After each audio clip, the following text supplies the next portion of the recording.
ಮತ್ತೆ ನಾನೀಗ ನೇರವಾಗಿ ಮೃತ ವಿಕ್ರಮ್ ಅವರ ಮನೆಗೆ ಹೋಗ್ತಾ ಇದ್ದೀನಿ. ಅಲ್ಲಿ ಅವರ ಅಜ್ಜಿ ಗೌರಮ್ಮ ಅವರು ನಮ್ಮ ಜೊತೆ ನೇರ ಸಂಪರ್ಕದಲ್ಲಿದ್ದಾರೆ. ಗೌರಮ್ಮ ಅವರೇ ನಮಸ್ಕಾರ. ನಾನು ಆಗ್ಲೇ ಹೇಳ್ತಾ ಇದ್ದೆ, ಮತ್ತೊಮ್ಮೆ ನಮ್ಮನ್ನ ಕ್ಷಮಿಸಿ, ಮಗದೊಮ್ಮೆ ನಿಮ್ಮ ಹತ್ರ ಮಾತಾಡಿಸ್ತಾ ಇದ್ದೀವಿ. ನಿಮ್ಮ ದುಃಖದಲ್ಲಿ ನೀವಿದ್ದೀರಾ, ಆದ್ರೂ ಕೂಡ ಈ ಒಂದು ಸಾವಿಗೆ ಯಾರು ಕಾರಣ, ಇಂಥ ದುರಂತಕ್ಕೆ ಯಾರು ಕಾರಣ ಅಂತೀರಮ್ಮ? ಆ ಪಾರ್ಕ್ ಸರ್, ಆ ಪಾರ್ಕಲ್ಲೇ ನಮ್ಮ ಮಗ ಹಂಗಾಗಿರೋದು. ಎಲ್ಲಾರು ನೋಡಕ್ ಬರ್ತಾರೆ, ಆದ್ರೆ ನಮ್ಮ ಹುಡುಗನ ಆಸೆ ಪಟ್ಟು ಆ ಕಡೆ ಬಂದ ನನ್ನ ಮೊಮ್ಮಗನು. ಆದ್ರೆ ಈ ಸ್ಥಿತಿ ಆಯ್ತದೆ ಅಂತ ನಾವು ನೋಡಿಲ್ಲ ಸರ್. ನಾವು ಏನ್ರಿ ಸರ್ ಸರ್ಕಾರ ಹಿಂಗ್ ಮಾಡಿದೆ ಇವಾಗ? ಅದು ಏನ್ರಿ ಸರ್, ಅದು ಪಾರ್ಕ್ ಅದು ಏನ್ ಮಕ್ಳು ಸಾಯಿಸೋದು ಪಾರ್ಕ್ ಅದು? ಇಲ್ಲ ಒಂದ್ ಮಕ್ಳು ಬರೋದು ಯಾವ್ದಕ್ಕೆ? ನೋಡಕ್ ಬರ್ತಾರೆ, ಎಂತಕ್ ಬರ್ತಾರೆ? ನಾವೆಲ್ಲ ನೋಡ್ಕೊಂಡು ಚಂದಾಗಿ ನೋಡ್ಕೊಂಡು ಮಾತಾಡ್ಕೊಂಡು ನಕ್ಕೊಂಡು ನಾವು ಚಂದಾಗಿ ಸಂತೋಷ ಆಗಿರ್ಬೇಕಂತ ಪ್ರೇಮಿಗಳೆಲ್ಲ ಬರ್ತಾರೆ ಎಲ್ಲಾರು ಒಟ್ಟಿಗೆ. ಅದಕ್ಕೊಂದು ಮಗನ ಸಾಯಿಸೋದ? ಆ ಕಲ್ಲಿಗೆ ಗೊತ್ತಿಲ್ಲನ ಅದು ಹೆಂಗೆ ತಿಕ್ಬೇಕಂತ ಅವ್ರಿಗೆ ಗೊತ್ತಿಲ್ಲ. ಅವ್ರಿಗೆ ಏನ್ರಿ ನ್ಯಾಯ ಸಿಗ್ತದ? ಅದು ಎತ್ತಿ ನಮ್ಮ ಮೇಲ್ಗಡೆ ಕುಂಡ್ರಿಸ್ಬಿಟ್ರು ಮಕ್ಕಳನ್ನ, ಆ ಕೆಳಗಡೆ ಬಿದ್ದೋಯ್ತು ಅಂತ ಮಾತಾಡ್ತಾರಲ್ಲ, ಅದು ಹಂಗ್ ಬಿದ್ದೋಯ್ತು. ಇವ್ರು ನೋಡಿದ್ರ ಸರ್? ಇವ್ರು ನೋಡಿದ್ರೆ ಹೆಂಗ್ ಮಾತಾಡ್ತಾರೆ ಸರ್? ಅವರು ನಮ್ಮ ಮಕ್ಳು ಎತ್ತು ಬಿಟ್ರು ಹಂಗೆ ಹಿಂಗಂತ ಹೆಂಗ್ ಮಾತಾಡ್ತಾರ ಅವರು? ನಮ್ಮ ಮಕ್ಳು ಹೋಗಿ ನಿಂತ್ಕೊಂಡು ಒಂದು ಫೋಟೋ ತೆಗಿಬೇಕಂತ ಆಸೆ ಪಟ್ಟಿದ್ದಕ್ಕೆ ಇಂಥ ಗಾಯ ಆಗಿ ಮುಖ ಇಲ್ಲ, ಏನೂ ಇಲ್ಲ. ನಾವ್ ಹೆಂಗ್ ನೋಡೋದು? ಎಷ್ಟು ಕೋಟಿ ಕೊಡ್ಬೇಕು? ಅವ್ರು ಎಷ್ಟು ಕೋಟಿ ಕೊಟ್ರೆ ನಮ್ಗೆ ಚಾಲ್ತದ? ನಾವು ಸಾಲಕ್ಕಲ್ಲ, ನಮ್ಗೆ ನಮ್ಮ ಮಕ್ಕಳೇ ಬೇಕಾಗಿದೆ. ನನ್ನ ಮಗುನೆಲ್ಲ ಚೆನ್ನಾಗಿರ್ಬೇಕಂತ ನೋಡ್ತಾ ಇದ್ವಿ. ಆದ್ರೆ ಇಷ್ಟು ಕಷ್ಟ ನಮ್ಗೆ ಕೊಡ್ತಾರಂತ ನೋಡಿದ್ರೆ ನಾನು ಅಲ್ಲೇ ಯಾರು ಹೋಗ್ತಾ ಇದ್ದಿಲ್ಲ. ನಮ್ಮ ಮಕ್ಕಳನ್ನ ಅನೇಕ ಸಾಯ್ಸಾಕ್ ಬಿಟ್ರಿ ಸರ್. ಅಯ್ಯೋ ಏನು ಸರ್ ಹಿಂಗ್ ಮಾಡ್ಬಿಟ್ರಿ? ನ್ಯಾಯ ಸಿಕ್ಕಲ್ಲ ಸರ್. ಈ ನ್ಯಾಯ ಸಿಕ್ಬೇಕಾದ್ರೆ ಆ ಮೋದಿಗೆ ಹೇಳ್ಬೇಕು ಸರ್, ಅವಾಗ ನ್ಯಾಯ ಸಿಗ್ತದೆ. ಎಲ್ಲದಕ್ಕೂ ಅವ್ರು ಹೇಳ್ತಾರಲ್ಲ, ಅದಕ್ಕೆ ಇದಕ್ಕೆ ತೀರ್ಮಾನ ಅವ್ರು ಕೊಡ್ಲಿ ಸರ್. ಏನ್ ಮಾತಾಡೋದಿದೆ ಹೇಳ್ರಿ ಸರ್ ನೀವೇ. ಇವಾಗ ನಾವ್ ಏನ್ ಮಾಡ್ಬೇಕು ಸರ್ ಹೇಳ್ರಿ? ಇವಾಗ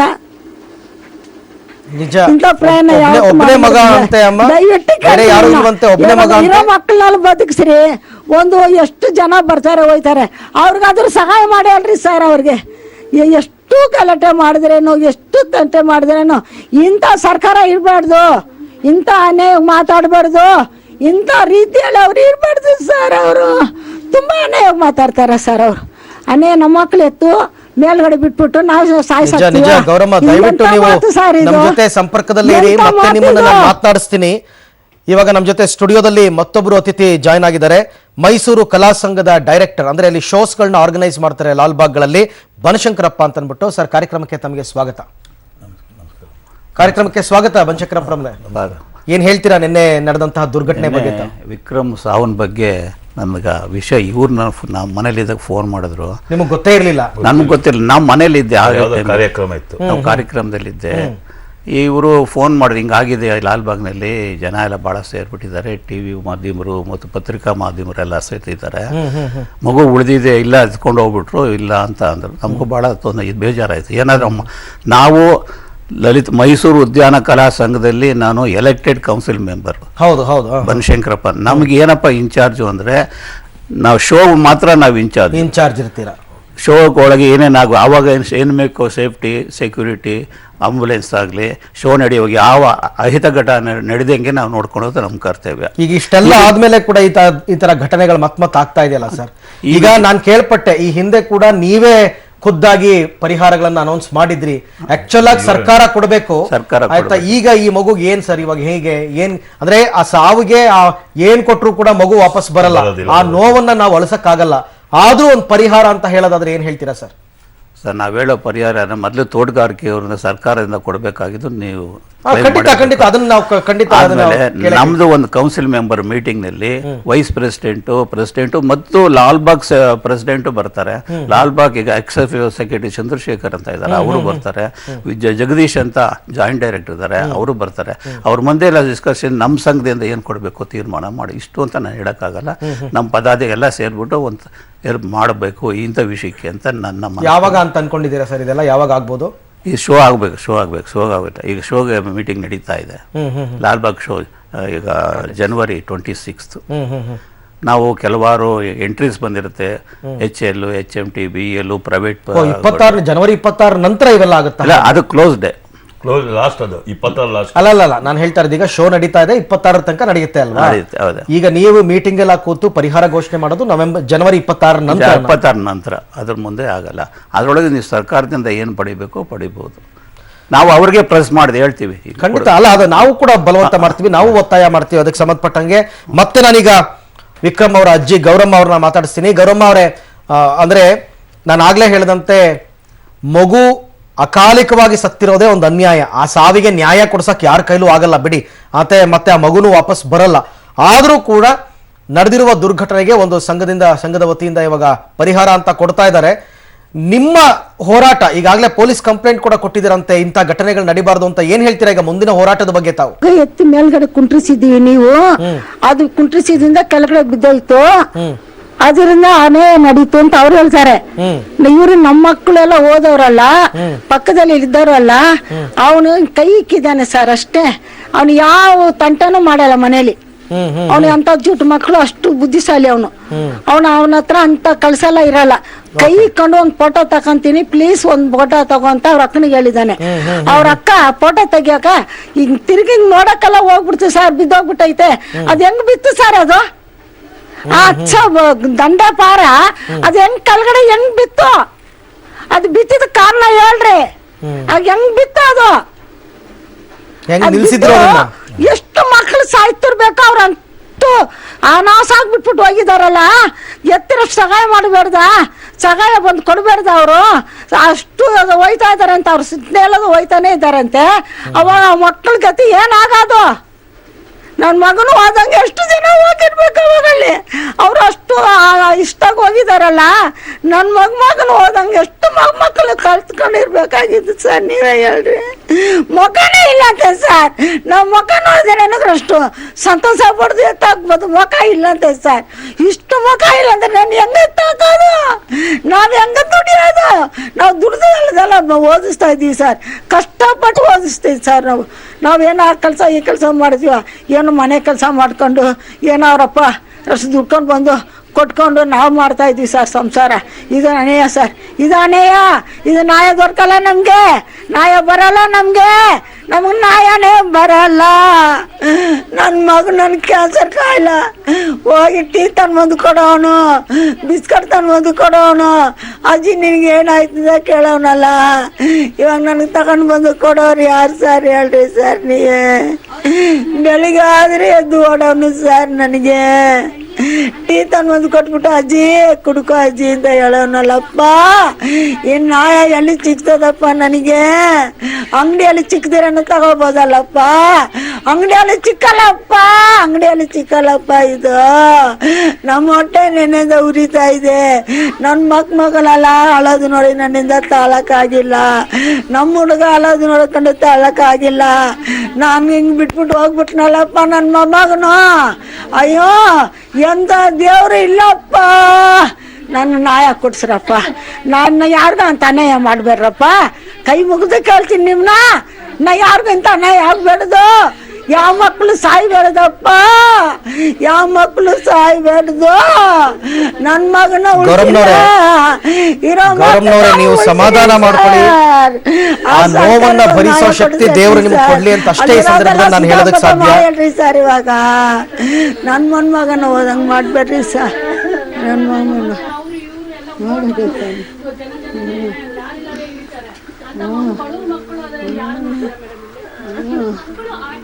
ನಿನ್ನೆಯಿಂದ ಪಾಪ ಆ ವಿಕ್ರಮ್ ಅವರ ಅಪ್ಪ ಅಮ್ಮ ಆಮೇಲೆ ವಿಕ್ರಮನನ್ನ ನನ್ನಿಂದ ಆಗಿಲ್ಲ ಸರ್, ನಾನು ಸತ್ತೋಗಿದ್ದೆ, ನಾನು ಪರವಾಗಿಲ್ಲ ಸರ್.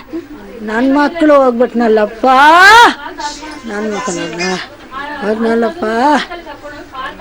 ಧನ್ಯವಾದ ಗೌರಮ್ನವರೇ, ನಮ್ಮ ಜೊತೆ ಇಷ್ಟ ತನಕ ಮಾತನಾಡಿದ್ದೀರಾ, ನಿಮ್ಮ ನೋವನ್ನು ಹಂಚಿಕೊಂಡಿದ್ದೀರಾ. ನನಗೆ ನ್ಯಾಯ ಕೊಡಿಸಿ ಅನ್ನೋ ಒಂದು ಮಾತು ಕೊನೆಯಲ್ಲಿ ಹೇಳಿದ್ರಿ. ಆ ನ್ಯಾಯ ಹೇಗೆ ಅನ್ನೋದ್ರ ಬಗ್ಗೆ ಖಂಡಿತ ನಾನು ಚರ್ಚೆ ಮಾಡ್ತೀನಿ. ಯಾಕೆಂತಂದ್ರೆ ನಿನ್ನೆಯಿಂದ ಆ ವಿಕ್ರಮ್ ಅವರ ಅಪ್ಪ ಅಮ್ಮ, ವಿಕ್ರಮ್ನ ಆ ಲಾಲ್ಬಾಗ್ಗೆ ಕರ್ಕೊಂಡು ಹೋಗಿದ್ದ ಅವರ ಅತ್ತೆ ಅಜ್ಜಿ, ಎಲ್ಲರಲ್ಲೂ ಹತ್ತು ಪಾಪ ಅವರ ಕಣ್ಣೀರೇ ಹಿಂಗ್ ಹೋಗ್ಬಿಟ್ಟಿದೆಯಂತೆ. ಎಲ್ಲರೂ ಕೂಡ ಅಸ್ವಸ್ಥರಾಗಿದ್ದಾರೆ. ಇನ್ನೂ ಕೂಡ ಮರಣೋತ್ತರ ಪರೀಕ್ಷೆ ಆರಂಭ ಆಗಿಲ್ಲ, 10 ಗಂಟೆ ಮೇಲೆ ಶುರುವಾಗುತ್ತೆ ಅಂತಾರೆ. ಇನ್ನು ಆ ಬಾಡಿ ತಂದು ಅದನ್ನು ಇವ್ರುಗಳಿಗೆ ತೋರಿಸಿ ಆ ಮಗು ಮೇಲೆ ಮಣ್ಣು ಹಾಕೋದು, ಇದೆಲ್ಲ ನೆನೆಸ್ಕೊಂಡ್ರೆ ನಮಗೆ ಒಂದು ರೀತಿ ಜೀವ ಜಲ್ ಅಂತ ಅನ್ಸುತ್ತೆ. ಸೊ ಇಂಥ ಸ್ಥಿತಿನಲ್ಲಿ ಇರುವಂಥದ್ದು. ಮತ್ತೆ ಪದೇ ಹೇಳ್ತಾ ಇದ್ದೀನಿ, ಇಂಥ ಘಟನೆಗಳು ಮರುಕಳಿಸಬಾರ್ದು ಅನ್ನೋದಾದರೆ ಏನಾಗಬೇಕು? ಯಾಕೆ ಹಾಗಾದರೆ ಇಂಥ ಒಂದು ತಾತ್ಸಾರ ಮನೋಭಾವನೆ ಇಷ್ಟೆಲ್ಲ ಆಗುತ್ತೆ? ಲಾಲ್ಬಾಗ್ ನಮ್ಮ ಹೆಮ್ಮೆ ಅಂತ ನಾವು ಹೇಳ್ಕೊಳ್ತೀವಿ, ಯಾಕೆ ಅಲ್ಲಿ ಸರಿಯಾದಂತಹ ಕಾಯಕಲ್ಪಗಳು ಆಗ್ತಾ ಇಲ್ಲ? ಇಂಥ ಪ್ರಶ್ನೆಗಳಿಗೆ ಉತ್ತರವನ್ನ ಹೇಳಂತವ್ರು. ಯಾಕೆಂತಂದ್ರೆ ಪ್ರತಿನಿತ್ಯ ಜಯರಾಮ್ ಅವರು, ಹನುಮಂತಗೌಡ ಅವರು ಯಾವಾಗಲೂ ಅಲ್ಲೇ ಇರ್ತಕ್ಕಂಥವ್ರು. ಮತ್ತೆ ಮತ್ತೆ ಹೀಗಾಗ್ತಾ ಇದೆ ಅಂತಂದ್ರೆ ನೀವು ನೋಡ್ದಂಗೆ, ಹಾಗಾದ್ರೆ ಜಯರಾಮ್ ಅವರೇ, ಏನಲ್ಲಿ ಸರ್ಕಾರದ ನಿರ್ಲಕ್ಷ್ಯ, ಸುಮ್ಮನೆ ಒಂದು ಲಾಲ್ ಬಾಗ್ ಅಂತ ಮಾಡಿಬಿಟ್ಬಿಟ್ಟಿದ್ದಾರೆ. ಹಾಗಾದ್ರೆ ಮೆನ್ಸೇ ಇಲ್ಲ ಸರ್, ಅಲ್ಲಿ ಮೇಂಟೆನೆನ್ಸ್ ಇದೆ, ಜನಗಳಿಲ್ಲ. ಮೇಂಟೈನ್ ಮಾಡೋದಕ್ಕೆ ಜನಗಳಿಲ್ಲ ಸರ್. 100 ಜನ ಇದ್ರಂತೆ ಮೊದ್ಲು, ಈಗ 20 ಜನ ಇಲ್ದವ್ರೆ 240 ಎಕರೆ ಎಲ್ಲಿ ಸರ್ ಮೇಂಟೈನ್? ಇದೇನಿದು ತೋಟಗಾರಿಕಾ ಇಲಾಖೆಗೆ ಬರುತ್ತೆ? ಹೌದು ಸರ್, ತೋಟಗಾರಿಕಾ ಇಲಾಖೆ ಅಂಡರ್ನಲ್ಲಿ ಬರುತ್ತೆ. ಎಲ್ಲಿ 240 ಎಕರೆಗೆ ಯಾವ ಮೂಲೆಯಿಂದ ಯಾವ ಮೂಲೆಗೆ ಮಾಡಕ್ ಸಾಧ್ಯ ಹೇಳಿ ನೀವು? ನಮ್ಗೆ 2 ಎಕರೆ ಇದ್ರೇನೆ ಸುಧಾರಣೆ ಮಾಡೋದು ಕಷ್ಟ ಇದೆ. 240 ಎಕರೆ ಮೇಂಟೈನ್ ಮಾಡ್ಬೇಕಾದ್ರೆ ಆ ಗಿಡ ಮರ ಎಲ್ಲ ಎಲ್ಲಿಂದ ಸಾಧ್ಯ ಹೇಳಿ? ಸಾಧ್ಯ ಮೊದಲು ಮೆನ್ ತಗೊಳ್ಬೇಕು, ಸಾಕಷ್ಟು ಜನ ಎಲ್ಲ. ಏನಾದ್ರು ಸರ್ಕಾರಿ ನೌಕರರು ಇದ್ದವರೆಲ್ಲ ರಿಟೈರ್ಡ್ ಆಗ್ಬಿಟ್ರು, ಎಲ್ಲ ರಿಟೈರ್ಡ್ ಆಗ್ಬಿಟ್ರು, ಮತ್ತೆ ಯಾರನ್ನು ತಗೊಂಡ್ಲಿಲ್ಲ ಅವರು. ಅದು ಮೇನ್ ಎಫೆಕ್ಟ್ ಆಯ್ತರದು. ಈಗ ಹಾಗಾದ್ರೆ ಹನುಮಂತ ಗೌಡ್ರೆ, ಇವಾಗ ಏನಂತಂದ್ರೆ, ನೀನ್ ಅವಾಗ ದಾಳಿ ಆದಂತಹ ಸಂದರ್ಭದಲ್ಲಿ ಬಾಗ್ಲಲ್ಲೇ ಹೆಜ್ಜೇನಿದೆ ಅಂತ ಹೇಳಿದೆ ಅಲ್ವಾ? ಯಾಕೆ ಸರ್ ಇದನ್ನ ಹಾಗಾದ್ರೆ ಒಂದು ನೋಟಿಸ್ ಹಾಕಕ್ಕಾಗಲ್ವಾ ಜನಗಳಿಗೆ? ನೋಡಿ, ಇಲ್ಲಿ ಬಂದಿದ್ದೀರಾ. ಯಾಕಂದ್ರೆ ಎಷ್ಟೋ ಜನ ಹೊಸದಾಗಿ ಹೋಗಿರ್ತಾರೆ, ಗೊತ್ತಿರಲ್ಲ ಅವ್ರಿಗೆ. ಈ ತರ ಒಂದು ಯಾರು ಕೂಡ ಈಗ ಝೂಗಳಲ್ಲಿ ಹಾಕಿರ್ತಾರಲ್ಲ, ಆ ತರ ಒಂದು ಬೋರ್ಡ್ಗಳನ್ನ ಅಷ್ಟು ಹಾಕಕ್ಕೂ ಆಗಲ್ವಾ ಇಲಾಖೆನಲ್ಲಿ? ಹಾಗಾದ್ರೆ ಅಲ್ಲ ಸರ್, ಏನಂದ್ರೆ ಅಲ್ಲಿ ಜೇನ್ ಕಚ್ತಿದೆ ಅಂದ್ಬಿಟ್ಟು ಡಾಕ್ಟರ್ಸ್ ಇಟ್ಬಿಟ್ಟು ಮೆಡಿಸಿನ್ ಇಡೋ ಬದಲು ಜೇನ್ ಇಲ್ದಂಗೆ ಮಾಡಿದ್ರೆ ಜನಗಳು ಅನುಕೂಲ ಆಗುತ್ತಲ್ವಾ? ಕಚ್ಚಿದ ಮೇಲೆ ಪ್ರಾಣಿ ಪಕ್ಷಿಗಳಿಗೆ ತೊಂದರೆ ಕೊಡಬಾರ್ದು ಅನ್ನೋ ಉದ್ದೇಶದಿಂದ, ಯಾಕಂದ್ರೆ ನ್ಯಾಚುರಲ್ ಆಗಿ ಬಂದಿರೋದ್ರಿಂದ. ಅದು ಜೇನ್ ಬೇರೆ ಸರ್, ಅದು ಹೆಜ್ಜೇನ್. ಸುಮಾರು 200 ಅಡಿ ಮೇಲೆ ಮರ ಇದೆ ಅಲ್ಲಿ. ಓಕೆ, ಆ ಮರದ ಮೇಲೆ ಎಲ್ಲ ಇಷ್ಟು ಸ್ತಪ ಕಟ್ಟಿದಾವೆ. ಅಲ್ಲಿ ಹೋಗಿ ಓಡಿಸೋದು ಕಷ್ಟನೇ ಅಲ್ವಾಣ? ಅಲ್ಲಿ ಆ ಜೇನುಗಳು, ಹೆಜ್ಜೇನು ಎಲ್ಲ ದೊಡ್ಡ ದೊಡ್ಡ ಜೇನು. ದೊಡ್ಡದು 2-3 ಕಚ್ಚಿದ್ರೆ ಸತ್ತು ಹೋಗ್ಬಿಡ್ಬೋದು ಮನುಷ್ಯ. ಇಲ್ಲ, ಆಗತ್ತೆ, ಆತರ ಆಗತ್ತೆ. ಏನೋ ಇವ್ರದ್ದು ಪುಣ್ಯ, ಇವ್ರ ತಂದೆ ತಾಯಿ ಮಾಡಿದ ಪುಣ್ಯದಿಂದ ಇವ್ರು ಬದುಕಿರ್ಬೋದು ಪಾಪ. ಅವಾಗ ಕಂಡೀಷನ್ ಹೇಗಿತ್ತು ಹನುಮಂತ? ಬ್ರೀದಿಂಗ್ ಪ್ರಾಬ್ಲಮ್ ಸ್ಟಾರ್ಟ್ ಆಯಿತು ನೈಟು.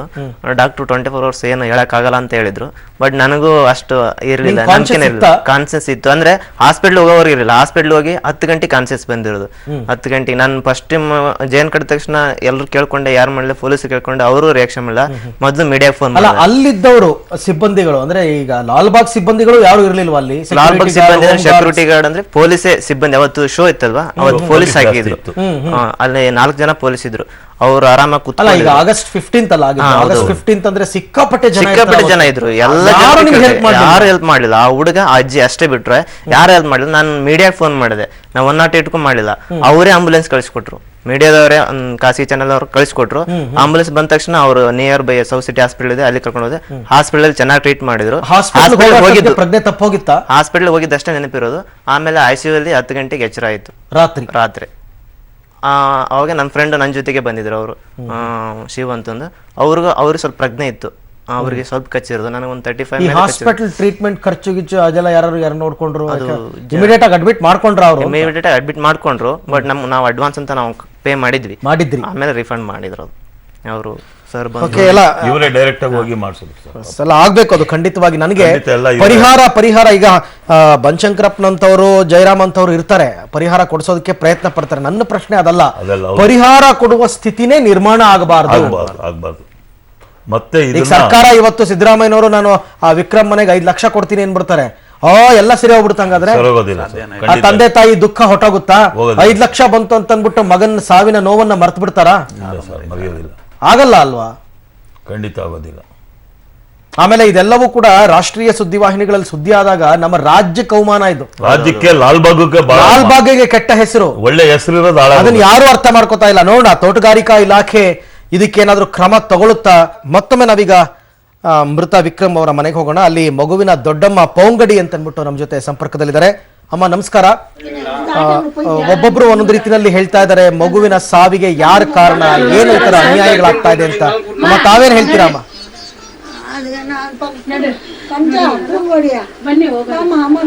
ಇಲ್ಲ ಸರ್, ನಮ್ಮ ತಂಗಿಗೆ ಒಬ್ನೇ ಮಗ. ಚಿಕ್ಕ ಜಾಗ ನಮ್ಮ ಮನೆ ಹತ್ರ, ಆಟ ಆಡ್ಸ್ಕೊ ಜಾಗ ಇಲ್ಲ ನಮ್ಮ ಮನೆ ಹತ್ರ. ಅದಕ್ಕೆ ಅವ್ರ ಅತ್ತೆ ಕರ್ಕೊಂಡೋಗಿದ್ದಾರೆ ಪಾರ್ಕ್ ಹತ್ರ. ಸುಮ್ನೆ ನಾ ಪಾಠ ಹಿಡಿ ಅಂತಾರೆ ಹೇಳಿದ್ರು.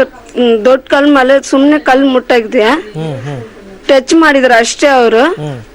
ಅದು ಕಲ್ ಟಚ್ ಕೈ ಇಟ್ಟಿದ್ದಾರೆ ಅಷ್ಟೇ, ಅವರು ಮೇಲ್ಗಡೆ ಒಂದು ಬಿದ್ದೈತೆ. ಹೆಲ್ಪ್ ಮಾಡಿ ನಮ್ ನಾದಿನಿ ಕರೀತಾರೆ, ಆಟೋರ್ಗಳು ಎಲ್ಲಾರು ಕರೀತಾರೆ, ಯಾರು ಬಂದಿಲ್ಲ ಹೆಲ್ಪ್ ಮಾಡಕ್ಕೆ. ಅದಕ್ಕೆ ನಮ್ ದೊಡ್ಡವನು ಅವನಿಗೆ ಅಪ್ಪನ್ ಫೋನ್ ಮಾಡಿ ಹೇಳಿದ್ದಾರೆ, ಯಾರು ಬಂದಿಲ್ಲಪ್ಪ, ನೀವ ನಮ್ ತಂಬ ಕಲ್ ಬಿದ್ದೈತೆ, ತುಂಬಾ ಬ್ಲಡ್ ಹೋಗಿತ್ತೆ, ನಿಮ್ ಬೇಗ ಬನ್ನಿಯಪ್ಪ ಅಂತ ಹೇಳಿದ್ದಾರೆ.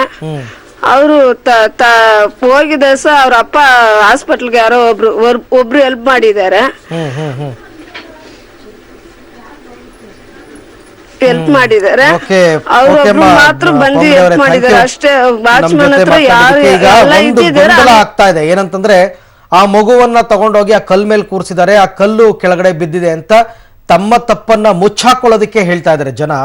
ಅಂದ್ರೆ ಅವರು ಅಧಿಕಾರಿಗಳು ಹೇಳ್ತಾ ಇರ್ತಕ್ಕಂಥವ್ರು, ಅಲ್ಲಿ ಒಳಗಡೆ ಇರ್ತಕ್ಕಂಥವ್ರು. ಆದ್ರೆ ಅದನ್ನ ಹತ್ತಿರದಿಂದ ನೋಡಿದವ್ರು ಯಾರು ಕೂಡ ಅದ್ರ ಮೇಲೆ ಕೂಡ ಕೂತ್ಕೊಳಕ್ ಆಗಲ್ಲ, ಯಾರನ್ನು ಕೂರ್ಸಕ್ ಆಗಲ್ಲ. ಆ ಮಗುನ ಎತ್ತ ಕಲ್ ಮೇಲೆ ಯಾರು ಕೂರ್ಸಲ್ಲ. ಆ ಕಂಬಕ್ಕೆ ಯಾವುದೇ ಆದಂತಹ ಒಂದು ಕೆಳಗಡೆ ಬುಡ ಗಟ್ಟಿ ಇರ್ಲಿಲ್ಲ. ಒಂದ್ ಕೆಲಸ ಮಾಡೋಣ, ಇವಾಗ ಆ ಮಗುವಿನ ಜೊತೆ, ಅಂದ್ರೆ ಈಗ ಏನು ಮೃತಪಟ್ಟಂತಹ ಮಗು ಇದೆ ವಿಕ್ರಮ್, ಆ ಮಗುವಿನ ಜೊತೆ ಇನ್ನೊಂದು ಮಗು ಹೋಗಿತ್ತು ರಕ್ಷಿತ್ ಅಂತ ಅನ್ಬಿಟ್ಟು. ಆ ರಕ್ಷಿತ್ ಅನ್ನೋ ಮಗುವಿನ ಬಾಯಲ್ಲಿ, ಸಾಮಾನ್ಯ ಮಕ್ಕಳು ಯಾವತ್ತೂ ಸುಳ್ಳು ಹೇಳಲ್ಲ, ಮುಗ್ಧ ಮಕ್ಕಳು ಅಂತ ಹೇಳ್ತೀವಿ. ನಮ್ಮ ಪ್ರತಿನಿಧಿ ಸ್ಮಿತಾ ಗೌಡ ಈ ರಕ್ಷಿತ್ ಅನ್ನ ಮಾತನಾಡಿಸಿದ್ದಾರೆ. ಆ ಮಗುವಿನ ಬಾಯಲ್ಲಿ ಕೇಳೋಣ ಬನ್ನಿ, ಅದೇನ್ ಹೇಳುತ್ತೆ, ಹೆಂಗ್ ನಡೀತು ಈ ಘಟನೆ ಅಂತ. ಲಾಲ್ಬಾಗ್ ವೀಕ್ಷಣೆಗೆ ಹೋದ ಸಂದರ್ಭದಲ್ಲಿ ಬಾಲಕ ವಿಕ್ರಮ್ ದುರ್ಮರಣ ಹೊಂತಾನೆ. ಆ ಸಂದರ್ಭದಲ್ಲಿ ಆತನ ಜೊತೆಗೆ ಲಾಲ್ಬಾಗ್ ಅನ್ನ ನೋಡ್ಲಿಕ್ಕೆ ಹೋದಂತಹ ರಕ್ಷಿತ್ ಕೂಡ ನಮ್ ಜೊತೆಗಿದ್ದಾನೆ. ರಕ್ಷಿತ್ ಬೇರೆ ಯಾರು ಅಲ್ಲ, ವಿಕ್ರಮ್ ಅವರ ಚಿಕ್ಕಮ್ಮನ ಮಗ. ಅದು ತುಂಬಾ ಚಿಕ್ಕವನು, ಆದ್ರೆ ಮಕ್ಕಳು ಯಾವತ್ತೂ ಸುಳ್ಳು ಹೇಳೋದಿಲ್ಲ. ಅಲ್ಲಿ ಏನು ಘಟನೆ ನಡೀತು ಅನ್ನೋದನ್ನ ರಕ್ಷಿತ್ ನ ಬಾಯಿಂದನೇ ಕೇಳೋಣ. ರಕ್ಷಿತ್, ನಿನ್ನೆ ಏನಾಯ್ತು ಪುಟ? ನಿನ್ನೆ ಏನಾಯ್ತು? ಅಣ್ಣಂಗೆ ಏನಾಯ್ತು ನಿನ್ನೆ? ಫೋಟೋ ಅಲ್ಲಿ ಮುಟ್ನಾನ ಬಿಚ್ಚಿ ಬಿತ್ತೆ ಕಲ್. ಅಂದ್ರೆ ಕಲ್ ಮೇಲೆ ಹತ್ಕೊಂಡಿದ್ನ ಅಣ್ಣ? ಇಲ್ಲ, ಕೆಳಗಡೆ ಇದ್ದ, ಸುಮ್ಮ ಮಾಡ್ದು. ಆಮೇಲೆ ಕರ್ದೆ ಹಾಸ್ಪಿಟಲ್ಗೆ ಹೋಗಂತ రెండు ಅಂಕಲ್ ಬಂದು ಹಾಸ್ಪಿಟಲ್ಗೆ. ಅಲ್ಲಿ ನಿಮ್ಮ ಅತ್ತೆ ಜೋರಾಗಿ ಕಿರ್ಚ್ಕೊಂಡ್ರ, ಯಾರಾದ್ರೂ ಹೆಲ್ಪ್ ಮಾಡಿ ಅಂತ ಹೇಳು. ಹೆಂಗ್ ಕಿರ್ಚ್ಕೊಂಡ್ರು ಅತ್ತೆ? ಕಾಪಾಡಿ ನನ್ನ ಮಗನ, ಜೋರಾಗಿ ಹೇಳು ಮಗ, ಜೋರಾಗಿ ಕಾಪಾಡಿ ನನ್ನ ಮಗನ, ಕಾಪಾಡಿ ಕೆಚ್ಚಿದ್ದಾರೆ. ಅಷ್ಟೊತ್ತಿಗೆ ಅಣ್ಣನ್ ಮೈ ಮೇಲೆ ಬಿದ್ದಿತ್ತಲ್ವಾ? ಅಣ್ಣ ಏನಾದ್ರು ಮಾತಾಡ್ತಿದ್ನಾ? ಇಲ್ಲ. ಅಣ್ಣ ಏನಂತ ಹೇಳ್ದ? ಅವ ಕಲ್ ಬಿದ್ದಾಗ ಏನ್ ಜೋರ ಕಿರ್ಚ್ಕೊಂಡ್ನ? ಏನು ಕಿಚ್ಚೇನಲ್ಲ, ಮಾತೇ ಆಡಿಲ್ಲ. ನಿಮ್ಮ ಅತ್ತೆ ಮಾತ್ರ ಜೋರ ಕಿರ್ಚ್ಕೊಂಡ್ರ? ಅಲ್ಲ. ಆಮೇಲೆ ಅವ್ರ ಆಂಟಿ ಕರ್ಕೊಂಡು ಹೋಗೋ ಹಾಸ್ಪಿಟಲ್ ಕುಂತಾರ. ಆಮೇಲೆ రెండు ಅಂಕಲ್ ಮೆಲ್ದು ಎತ್ತುನು ಅಂದಾನೆ ಹಾಸ್ಪಿಟಲ್. ಯಾರೋ ಬಂದು ಹೆಲ್ಪ್ ಮಾಡಿದ್ರು. ಸೊ ಇದು ಪುಟ್ಟ ಕಂದಮ್ಮ, ಏನೊಂದು 4 ರಿಂದ 5 ವರ್ಷ ಇರ್ಬೋದು ಈತನಿಗೆ. ಈತ ರಕ್ಷಿತ್ ಅಂತ, ವಿಕ್ರಮ್ ಏನ್ ಮೃತಪಟ್ಟಿದ್ದಾನೆ ಆತನ ಚಿಕ್ಕಮ್ಮನ ಮಗ. ನಿಜವಾಗಿಯೂ ಮಕ್ಕಳು ಯಾವತ್ತೂ ಸುಳ್ಳು ಹೇಳೋದಿಲ್ಲ. ಲಾಲ್ಬಾಗ್ ಸಿಬ್ಬಂದಿಯವರು ಈ ಒಂದು ಪ್ರಕರಣವನ್ನ ಮುಚ್ಚಿ ಹಾಕ್ಲಿಕ್ಕೆ, ಜೊತೆಗೆ ಅವರ ಒಂದು ಬೇಜವಾಬ್ದಾರಿತನ, ನಿರ್ಲಕ್ಷ್ಯತನವನ್ನ ಮುಚ್ಚಿ ಹಾಕುವ ಸಲುವಾಗಿ ಅವರು ಸುಳ್ಳು ಹೇಳ್ತಾ ಇದ್ದಾರೆ ಅನ್ನೋದು ಇಲ್ಲಿ ಸ್ಪಷ್ಟವಾಗಿ ಗೋಚರ ಆಗ್ತಾ ಇದೆ. ಕ್ಯಾಮರಾ ಪರ್ಸನ್ ನವೀನ್ ಜೊತೆ Smita V Gowda, crime bureau, Public TV. ನಾನು ಅದಕ್ಕೆ ಹೇಳಿದ್ದು, ಮಕ್ಕಳು ಯಾವತ್ತೂ ಸುಳ್ಳು ಹೇಳಲ್ಲ, ಮಕ್ಕಳು ಅಂದ್ರೆ ದೇವ್ರ ಸಮಾನ ಅಂತ ಹೇಳ್ತೀವಿ. ಆ ಮಗು ಕ್ಲಿಯರ್ ಆಗಿ ಒಂದು ಲೈನ್ ಹೇಳ್ತು, ಹತ್ ಕೂತಿದ್ನ ಕಲ್ ಮೇಲೆ ಅಂದಾಗ ಇಲ್ಲ, ಆ ಮಗು ಅಲ್ಲಿ ಹತ್ ಕೂತಿಲ್ಲ. ಆಮೇಲೆ ಒಂದು ವೇಳೆ ಅದು ಹತ್ ಕೂತಿತ್ತು ಅಂತಾನೆ ಅನ್ಕೊಳ್ಳೋಣಪ್ಪ, ಯಾಕೆ ಅದ್ರ ಬಗ್ಗೆ ವಾದ? ಒಂದ್ ವೇಳೆ ಹತ್ ಕೂತಿದ್ರೆ ಆ ಕಲ್ ಕೆಳಗಡೆ ಬಿದ್ಬಿಡ್ತು, ಮಗು ಅಂದ್ರೆ ತನ್ನ ಸಾವನ್ನ ತಾನೇ ತಂದ್ಕೊಂಡ್ಬಿಟ್ಟ ಅಂತನಾ? ಆ ಕಲ್ಲಿಗೆ ಯಾವುದೇ ಒಂದು ಅಟ್ಯಾಚ್ಮೆಂಟ್ ಇಲ್ಲ, ಬುಡ ಇಲ್ಲ, ಏನೂ ಇಲ್ಲ. ಒಂದ್ ವೇಳೆ ನಾಳೆ ಇನ್ನೊಂದು ಮಗು ಹೋಗಿ ಕೂತೇ ಬಿಡ್ತಪ್ಪ ಅದ್ರ ಮೇಲೆ, ಆಗ ಅನಾಹುತಕ್ಕೆ ಯಾರು ಹೊಣೆ? ಅದನ್ನ ಸರಿಪಡಿಸಿ ಅಂತ ನಾವು ಕೇಳ್ತಾ ಇರೋದು. ಈಗಾಗಲೇ ಸಾಕಷ್ಟು ಚರ್ಚೆನ ಮಾಡಿದೀವಿ. ಏನ್ ಬದಲಾವಣೆಗಳಾಗಬೇಕು ಅನ್ನೋದಕ್ಕಿಂತ ಮುಂಚೆ ನಾನು ಜೈರಾಮ್ ಅವ್ರ ಹತ್ರ, ಸರ್ ತಾವು ಕೂಡ ಲಾಲ್ಬಾಗ್ ನಲ್ಲಿ ಒಂದು ಇನ್ಸಿಡೆಂಟ್ ನಲ್ಲಿ ಏಟ್ ತಿಂದವ್ರೆ. ಹೌದು ಸರ್. ಏನ್ ನಡೆದಿತ್ತು ಅವಾಗಲ್ಲಿ? ಸರ್ ಏನ್ ನಡೆದಿತ್ತು ಅಂದ್ರೆ, ಸುಮಾರು 3 ಗಂಟೆಗೆ ಬಂದವ್ರೆ ಮಿಲಿಟರಿ ಅವರು. ಒಂದು 40 ಜನ ವ್ಯಾನ್ ಅಲ್ಲಿ ಬಂದಿದ್ದಾರೆ. ಬಂದ್ರೆ ಅವ್ರು ಏನ್ ಮಾಡಿದ್ದಾರೆ, ತಮಿಳ್ನಾಡಿಂದ ಕಾಲೇಜ್ ಸ್ಟೂಡೆಂಟ್ಸ್ ಲಾಲ್ಬಾಗ್ ನೋಡಕ್ ಬಂದಿದ್ದಾರೆ. ನೋಡಕ್ ಬಂದಾಗ ಅವ್ರನ್ನ ಚುಡಾಯಿಸೋರೆ, ಹೂವೆಲ್ಲ ಕಿತ್ತಿ ಅವ್ರ ಮೇಲೆ ಹಾಕಿ, ಇವರು ಅತಿರೇಗಕ್ಕೆ ಹೋಗ್ಬಿಟ್ಟವ್ರು, ಎಣ್ಣೆ ಹೊಡೆದ್ಬಿಟ್ಟು ಆರ್ಮಿಗಳು. ಅದನ್ನ ತಡೆಯಕ್ಕೆ ಪಾಪ ಒಬ್ಬ ದೆಪ್ಪೆದಾರ್ ಪೊಲೀಸ್ ಇದ್ದ. ಅವ್ರು ಹೋಗವ್ರೆ, ಅವನಿಗೆ ಹೊಡೆದಿ ಕಾಲಿಲ್ಲ ಹಾಕಿ ನಿಮ್ಗೆ ಯಾಕೆ ಏಟ್ ಆಯ್ತು ಸರ್? ಅವ್ರನ್ನ ಬಿಡ್ಸಕ್ ಹೋಗಿದ್ದಕ್ಕೆ ಪೊಲೀಸ್, ನೀವು ಅವ್ರನ್ನ ಬಿಡ್ಸಕ್ ಹೋಗಿದ್ದೆ? ಪೊಲೀಸ್ ಬಿಡ್ಸಕ್ ಹೋಗಿದ್ದಕ್ಕೆ ಸರಿ ಕಿರ್ಚಿತ್ತವ್ರೆ. ಇದೆಲ್ಲ ನೋಡ್ತಾ ಇದ್ರೆ ಹಾಗಾದ್ರೆ ಬನಶಂಕರಪ್ಪನವ್ರೆ, ಈ ಲಾಲ್ ಬಾಗ್ನಲ್ಲಿ ಹೇಳೋರು ಕೇಳೋರು ಯಾರು ಇಲ್ವಾ ಅಂತ? ಇನ್ನೂ ಇಂಥ ಎಷ್ಟು ಉದಾಹರಣೆಗಳನ್ನ ಕೊಡಬೇಕು, ಎಷ್ಟು ಇನ್ಸಿಡೆಂಟ್ಗಳು ಈ ಥರದ್ದು ನಡಿಬೇಕು? ನನಗೆ ಗೊತ್ತಿರೋ ಪ್ರಕಾರ ಈಗಾಗಲೇ ಒಂದು ರೀತಿ ಲಾಲ್ ಬಾಗ್ಗೆ ಶಾಪ ತಟ್ಬಿಟ್ಟಿದೆ ಅಂತ ಅನ್ಸುತ್ತೆ. ಹೆಜ್ಜೆನ ದಾಳಿಗೆ ವೈಷ್ಣವಿ ಅನ್ನೋ ಮಗು ಸಾವನ್ನಪ್ಪಿದ್ದು 2015ರಲ್ಲಿ, ಅಂದ್ರೆ ನಿನ್ನ ಇನ್ಸಿಡೆಂಟ್ ಆಗೋದಕ್ಕೆ 1 ವರ್ಷ ಹಿಂದೆ ನಡೆದದ್ದು. ಆಮೇಲೆ ಒಬ್ಬ ಕಾರ್ಮಿಕರೊಬ್ಬರಲ್ಲಿ ಕೆಲಸ ಮಾಡ್ಬೇಕಾದ್ರೆ ಆ ಮಗು ಸಂಪಿಗೆ ಬಿದ್ದು ಸತ್ತೋಗಿತ್ತು. ಆಮೇಲೆ ನಿಮ್ಗೆ ಏಟು ಬಿದ್ದಿದೆ, ಈತನಿಗೆ ಮತ್ತೆ ಈತನ ಫ್ರೆಂಡ್ಗೆ ಹೆಜ್ಜೆನ ದಾಳಿ ಆಗಿದೆ. ಇನ್ನೂ ಏನಾಗಬೇಕು? I don't know. ನನಗೆ ಮಲ್ಲಿಕಾರ್ಜುನ್ ಅವ್ರನ್ನ, ತೋಟಗಾರಿಕಾ ಸಚಿವರನ್ನ ಲೈನಿಗೆ ತಗೊಳ್ಳೋಣ ಅಂತ ಟ್ರೈ ಮಾಡ್ತಾ ಇದ್ರೆ ಅವ್ರ ಫೋನ್ ನಂಬರ್ ಸ್ವಿಚ್ ಆಫ್ ಬರ್ತಾ ಇದೆಯಂತೆ. ಹಾಗಾದ್ರೆ ಸುಮ್ಮನೆ ಹೋಗೋರು ಬರೋರು ಇಷ್ಟು ಬಿಟ್ರೆ ಅಲ್ಲಿ ಶೋ ಅರೇಂಜ್ ಮಾಡೋದು ಅದಕ್ಕೋಸ್ಕರ ಜನ ಹೋಗ್ತಾರೆ, ಇನ್ನೇನು ಇಲ್ವಾ ಸರ್? ನೀವು ಸೆಕ್ಯೂರಿಟಿ ಬಗ್ಗೆನೂ ತಾವೇನು ಕ್ವೆಶ್ಚನ್ ಮಾಡಲ್ವಾ? ನಾವು ಕೇಳ್ತಾ ಇದೀವಿ ಸರ್, ಸೆಕ್ಯೂರಿಟಿ ಸಾಲದು, ಈಗ ಇರೋ ಸೆಕ್ಯೂರಿಟಿನೂ ಸರಿಯಾಗಿ ಮಾಡಲ್ಲ, ಎಲ್ಲ ವಯಸ್ಸಾದವ್ರು ಸರ್, ಏನು ಕೆಲಸ ಮಾಡೋಗಿಲ್ಲ. ಮೊದಲು ಒಳ್ಳೆ ಸೆಕ್ಯೂರಿಟಿ ಅದು, ಸ್ವಲ್ಪ ರೇಟ್ ಜಾಸ್ತಿ ಅಂದ್ಬಿಟ್ಟು ತೋಟಗಾರಿಕಾ ಇಲಾಖೆಯವರು ಹೋಮ್ ಗಾರ್ಡ್ಸೇ ಹಾಕ್ಬೇಕು ಸರ್. ಹೋಮ್ ಗಾರ್ಡ್ಗಳನ್ನ ಹೆಚ್ಚಿನ ಸಂಖ್ಯೆಯಲ್ಲಿ ಅವ್ರನ್ನೇ ಹಾಕಿದ್ರೆ ಸ್ವಲ್ಪ ಜವಾಬ್ದಾರಿ ಇರುತ್ತೆ ಅಂತ ನಾವ್ ಹೇಳೋದು. ಈ ಸೆಕ್ಯೂರಿಟಿ ಗಾರ್ಡ್ಗಳು 60 ವರ್ಷ ಆದ್ಮೇಲೆ ಇವನೇ ಹೇಳ್ತಾ ಇದ್ದಾನಲ್ಲ, ಸೆಕ್ಯೂರಿಟಿ ಗಾರ್ಡ್ ಒಬ್ಬ ಶೂಸ್ ಬಿಚ್ಚೇನೋ ಕೂತಿರೋ ಬರುತ್ತೆ ಬರುತ್ತೆ ಬರುತ್ತೆ ಎದ್ದೆಳ್ಳು ಇಲ್ವಂತ ಮೇಲೆ 60 ರಿಂದ 70 ವರ್ಷದವ್ರನ್ನ ಕಡಿಮೆ ದುಡ್ಡು ಕೊಟ್ಟು ತಗೊಳ್ತಾರಲ್ಲಿ, ಅವ್ರು ಏನ್ ಕೆಲಸ ಮಾಡ್ತಾರೆ? ಈ ATM ಗಳಲ್ಲಿ ಸೆಕ್ಯೂರಿಟಿ ಇಟ್ಕೋತಾರಲ್ಲ ಅಂತವ್ರು ಮಡಿಕಂತಾರೆ. ಅವ್ನಿಗೆ ಗನ್ ಕೊಟ್ಟಿರ್ತಾರೆ, ಅವನಿಗೆ ಎತ್ತಕ್ಕೂ ಶಕ್ತಿ ಇರೋದು ಅಂತವರೇ ಇರೋದು. ಈಗ ಅದು ಬೇಡ ಅಂತ ನಾವ್ ಹೇಳೋದು. ಹೋಮ್ ಗಾರ್ಡ್ ಹಾಕಿ, ಹೋಮ್ ಗಾರ್ಡ್ ವಯಸ್ಸಿರೋರು ಹೋಮ್ ಗಾರ್ಡ್ ವಯಸ್ಸಲ್ಲಿ ಇರ್ತಾರ ಅವರು, ಅವ್ರಿಗೆ ಜವಾಬ್ದಾರಿ ಇರುತ್ತೆ. ಅಂತೂ ತೋಟಗಾರಿಕಾ ಇಲಾಖೆಗೆ ಸಾಕಷ್ಟು ರಿಪೇರಿ ಆಗಬೇಕು ಲಾಲ್ಬಾಗ್ ವಿಚಾರಕ್ಕೆ ಸಂಬಂಧಪಟ್ಟಂಗೆ ಆಗ್ಬೇಕು. ಈಗ ಸ್ವಲ್ಪ ಹೊತ್ತಿನ ಮುಂಚೆ ನಮ್ಮ ಜೊತೆನಲ್ಲಿ ಆ ಮಗುವಿನ ಅತ್ತೆ, ಅಂದ್ರೆ ಆ ಮಗುವನ್ನ ಅಲ್ಲಿ ಕರ್ಕೊಂಡು ಹೋದವ್ರು ಅವರೇ ನೋಡಿದಂತದ್ದು, ಪ್ರತ್ಯಕ್ಷ ಸಾಕ್ಷಿ ಕೂಡ ಅವರೇ. ಅವರು ಆ ಇನ್ಸಿಡೆಂಟ್ ಬಗ್ಗೆ ತುಂಬಾ ಚೆನ್ನಾಗಿ ಮಾತಾಡಿದ್ದಾರೆ, ಏನ್ ನಡೀತು ಅಂತ ತಮ್ಮ ನೋವನ್ನ ಹೇಳ್ಕೊಂಡಿದ್ದಾರೆ. ಒಂದ್ ಸ್ವಲ್ಪ ಅದೇನ್ ಹೇಳಿದ್ದಾರೆ ಬನ್ನಿ ನೋಡೋಣ. ಕರ್ಕೊಂಡು ಬಂದು ಬಿಟ್ಬಿಟ್ಟು ಇದ್ರ ಹತ್ರ ನನ್ನ ಮಗ ಹತ್ರ ಕರ್ಕೊಂಡು ಹೋಗಿ ಬಿಟ್ಟಿಲ್ಲಮ್ಮ, ನಿನ್ನ ಹುಡ್ಕೊಂಡು ಹೋಗಿ ಅಂದ್ಬಿಟ್ರಮ್ಮ. ಅವ್ನು ವಾಚ್ಮನ್ ಅವನು ಎತ್ಕೊಂಡು ಹೋಗಿ ನಾನಾದ ಹೇಳ್ತಾರಮ್ಮ. ಅವನು ಕಾಪಾಡಿ ಅಂದ್ರು, ಯಾರು ನಿಮ್ಗೆ ಹೆಲ್ಪಿಗೆ ಬಂದಿಲ್ಲ? ಯಾರು ಬಂದಿಲ್ಲಮ್ಮ, ಯಾರು ಬಂದಿಲ್ಲಮ್ಮ, ನಮ್ಗೆ ಯಾರು ಹೆಲ್ಪ್ ಮಾಡಿಲ್ಲಮ್ಮ. ಆ ಪಾರ್ಕ್ ಅವರು ಮಾಡಿಲ್ಲಮ್ಮ. ಆಂಬುಲೆನ್ಸ್ ಅಲ್ಲಿ ಆಮೇಲೆ ನಾನು ರೋಡಲ್ಲಿ ಹೋಗ್ಬಿಟ್ಟು ಎಲ್ಲಾನು ಬೀಚ್ ಹೇಳ್ತಾರೆ, ಅಯ್ಯೋ ಅಮ್ಮ ಎಂಬುಳ್ಳೆ ಬಾತಿಯಾ ಅನ್ಕೊಂಡು ಹೋದೆ. ನಾನ್ ದೊಡ್ಡ ಮಗ ಓಡೋಗೆಲ್ಲ ಹುಡ್ಕೊಂಡು ಹೋಗಿ ಯಾವ್ದೋ ಹಾಸ್ಪಿಟ್ಲಲ್ಲಿ ಇದೆ ಓಡ್ ಬಾಮ, ನನ್ನಿಂದ ನಡೆಯೋಕ್ಕೂ ಆಗಿಲ್ಲ ಅಮ್ಮ. ನಾನು ಆ ತರ ಹೋಗಿ ನನ್ನ ತಮ್ಮನಿಗೆ ಫೋನ್ ಮಾಡ್ದೆ, ಅಯ್ಯೋ ನನ್ ಮಗ ತೀರ್ಕೊಂಡ ಬಾರೋ ಅಂದೆ ನಾನು. ನಮ್ಗೆ ಯಾರು ಹೆಲ್ಪ್ ಮಾಡಿಲ್ಲ. ಆ ಹಾಸ್ಪಿಟ್ಲಲ್ಲಿ ಒಂದ್ ಲೇಡೀಸ್ ಒಬ್ರು ಇದ್ರು, ಅವ್ರೊಬ್ರೆ ಫೋನ್ ಇಸ್ಕೊಂಡು ಪಾಪ ಪ್ರತಿಯೊಂದು ಟೈಮು ಅವರೇ ಎಲ್ಲಾರ್ಗು ಹೇಳಿದ್ರು, ಅಡ್ರೆಸ್ ಹೇಳಿದ್ರಮ್ಮ. ಅಮ್ಮ ನಾಳೆ ಅಲ್ಲಿದೆ ಅಮ್ಮ, ನನ್ ಕಣ್ಣಾರೆ ನೋಡ್ದಮ್ಮ, ಕಣ್ಣಲ್ಲಿ ಆಚೆ ಬಂದ್ಬಿಡ್ತಮ್ಮ. ನಮ್ ತಮ್ಮಂದ್ರು ಹೇಳಿದ್ರಮ್ಮ, ಎರಡೇ ಅವರಾಗಿಲ್ಲಮ್ಮ, ಬೇಗ 3 ಗಂಟೆ ಒಳಗಡೆ ಹೇಳಿದ್ರು, ನನ್ ಮಗ ಎಲ್ಲಾದ್ರೂ ಬದುಕಿರೋ ತರ ಇರ್ಲಿ, ಕಣ್ ತಗೊಳ್ರಿ, ಹಾರ್ಟ್ ತಗೊಳ್ಳಿ, ಕಿಡ್ನಿ ತಗೊಳ್ಳಿ, ಅವ್ರ ಪಾಠಶಾಲ ತಗೊಳ್ಳಿ, ಅನ್ಕೇರ್ಲೆಸಬಲ್ ಡಾಕ್ಟರ್ಗಳು. ಅವರು ಏನ್ ಮಾಡಮ್ಮ, ನಾನು ಡಾಕ್ಟರ್ ಓದಿಸ್ತಾ ಇದ್ದೀನಮ್ಮ, ನನ್ನ ಮಗಳನ್ನ ಕಷ್ಟಪಟ್ಟು ಅವಳು 4 ಜನಕ್ಕೆ ಮಾಡ್ಬೇಕಂತ.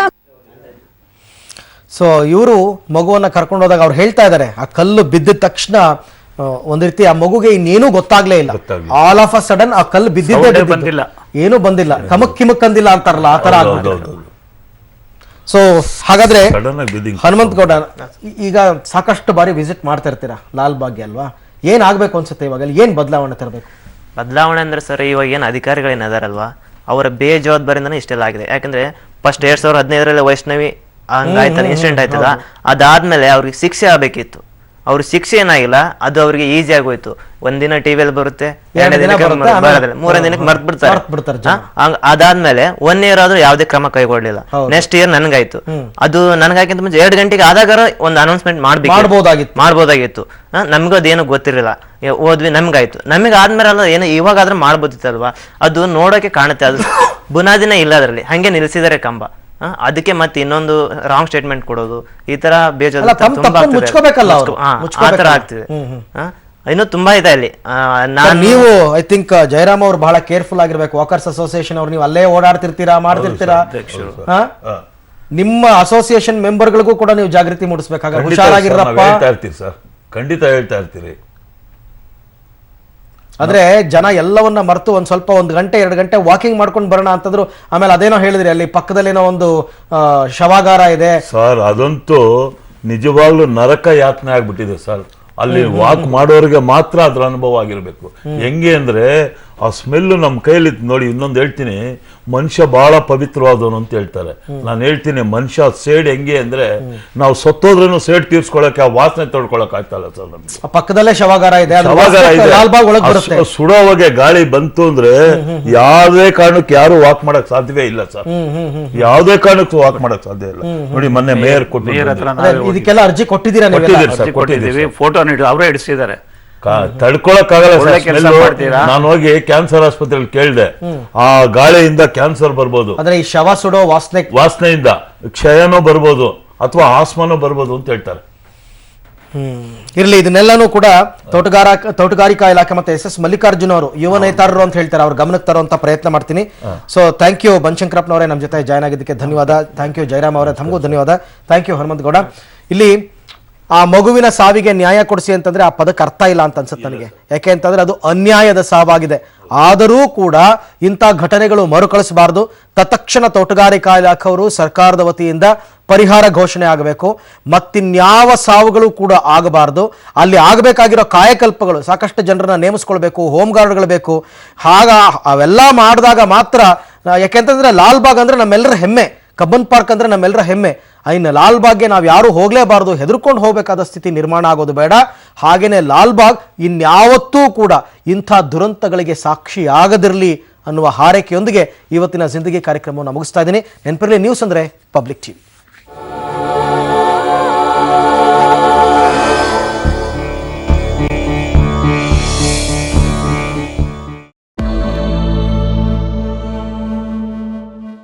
ನೋಟುಗಳ ಕತೆ ಆಯಿತು, ಈಗ ಬೇನಾಮಿ ಆಸ್ತಿಗಳ ಕತೆ. ಕಪ್ಪು ಹಣ ನಿಯಂತ್ರಣಕ್ಕೆ ನೋಟ್ ಬ್ಯಾನ್ ಮಾಡಿರುವ ಪ್ರಧಾನಿ ನರೇಂದ್ರ ಮೋದಿ ಈಗ ಬೇನಾಮಿ ಆಸ್ತಿಗಳ ಮೇಲೆ ಕಣ್ಣು ಹಾಕದಂಗೆ ಕಾಣುತ್ತೆ.